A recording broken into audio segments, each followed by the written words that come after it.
Hello दोस्तों, मेरा नाम है चेतन सोनार और आज की इस वीडियो में हम देखने वाले कि कंट्रोल्ड और अनकंट्रोल्ड कंपोनेंट्स में से हमें कौन सा कंपोनेंट चूज करना चाहिए। क्यों कंट्रोल कंपोनेंट्स ज़्यादा बेटर है, क्या उसकी रीजन है, क्या वो फीचर्स हमें प्रोवाइड करता है, उसकी वजह से क्यों हमारा कोड फ्लेक्सिबल हो जाता है। आज की इस वीडियो में हम लोग वही देखेंगे। तो बिना वक्त गवाए चलिए शुरू करते हैं। वीडियो में आगे बढ़ने से पहले हम लोग ये जान लेंगे, जिनको भी नहीं पता है कि कंट्रोल कंपोनेंट्स क्या होते हैं या फिर कंट्रोल कंपोनेंट्स क्या होते हैं।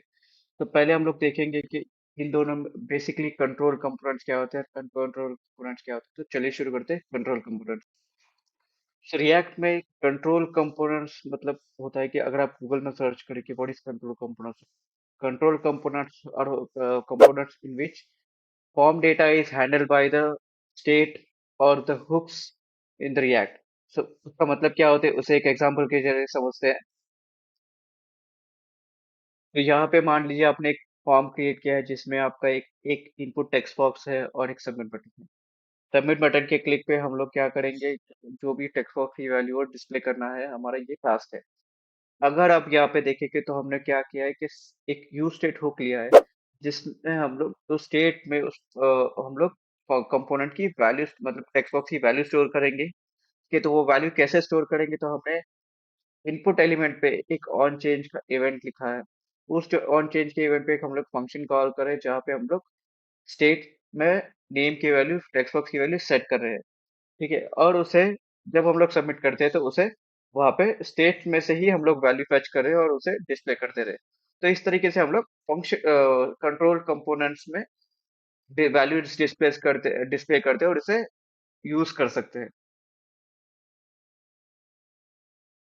अब अगर हम लोग देखें कि अनकंट्रोल्ड कंपोनेंट क्या होते हैं, तो अनकंट्रोल्ड कंपोनेंट की डेफिनेशन देखें तो components in which the form data is directly handled by the DOM rather than the states। तो इसका मतलब क्या होता है कि आप स्टेट नहीं यूज करते, वहां पे डायरेक्टली डॉम से एलिमेंट को एक्सेस करते हैं, टेक्स्ट बॉक्स हो या कोई भी इनपुट एलिमेंट हो उसे एक्सेस करते हैं और उसकी वैल्यू को मैनिपुलेट कर सकते हैं या फिर उसकी वैल्यू को यूज करके आप कोई वैलिडेशन वगैरह परफॉर्म कर सकते हैं। तो वो कैसे करते हैं, एक एग्जांपल के जरिए देखते हैं। तो यहाँ पे मैंने फंक्शनल कंपोनेंट लिया है, सेम एग्जांपल है जहाँ पे हम लोग टेक्स्ट बॉक्स की वैल्यू फेच करके उसे सबमिट बटन की क्लिक पे हमें डिस्प्ले कर रहे हैं। ठीक है, तो यहाँ पे हमने क्या किया है, पहले तो एक यूज रेफ यूज किया है जिसकी मदद से हम लोग जो भी टेक्स्ट बॉक्स या जो भी इनपुट एलिमेंट है उसकी उसको डायरेक्ट एलिमेंट को हम लोग एक्सेस कर सकते हैं। तो वो कैसे एक्सेस करेंगे, ये रेफ किया और उस रेफ को हम लोग ने टेक्स्ट बॉक्स में असाइन कर दिया।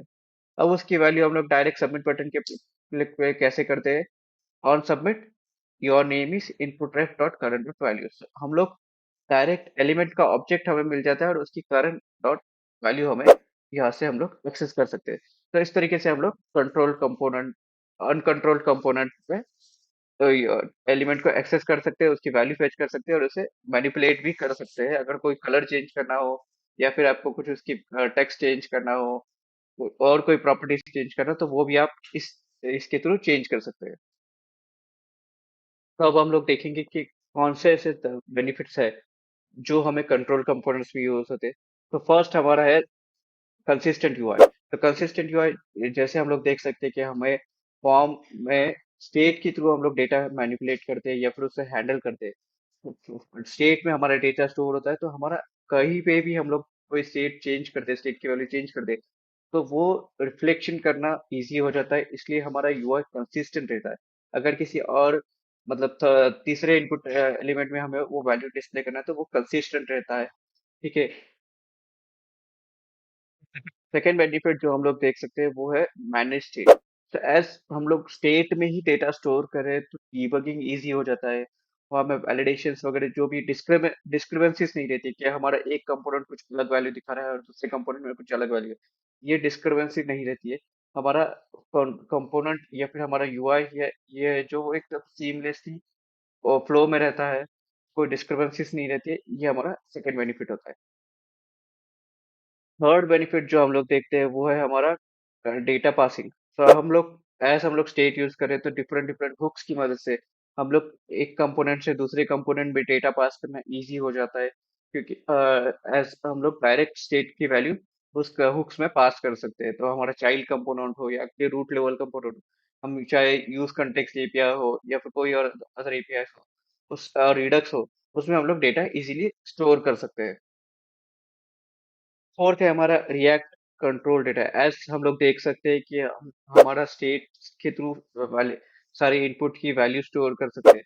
सो इसकी वजह से क्या होता है, हम लोग को एक कंडीशनल रेंडरिंग करना होगा। अगर मेरा नेम की वैल्यू ये है या फिर ईमेल आईडी अब अगर हमारा ये कंडीशन पास करता है, उस कंडीशन के बेसिस पे अगर कोई एलिमेंट हमें डिस्प्ले करना हो या फिर कोई अलग कैलकुलेशंस करना हो, तो वो बहुत इजी हो जाता है यूजिंग द स्टेट और कंट्रोल कंपोनेंट्स में। जो डिफरेंस हम लोग देख सकते हैं, जो बेनिफिट हम लोग देख सकते हैं कि एज हम लोग स्टेट यूज करें, अगर हमें फॉर्म को रीसेट करना हो तो वो बहुत इजी हो जाता है। हमें कोई ज्यादा कॉम्प्लेक्स लॉजिक नहीं लिखना पड़ता है जो हमें अनकंट्रोल्ड कंपोनेंट में लिखना पड़ता है। वैसा कोई कॉम्प्लेक्स लॉजिक नहीं लिखना पड़ता है और हमें फॉर्म इजीली रीसेट कर सकते हैं।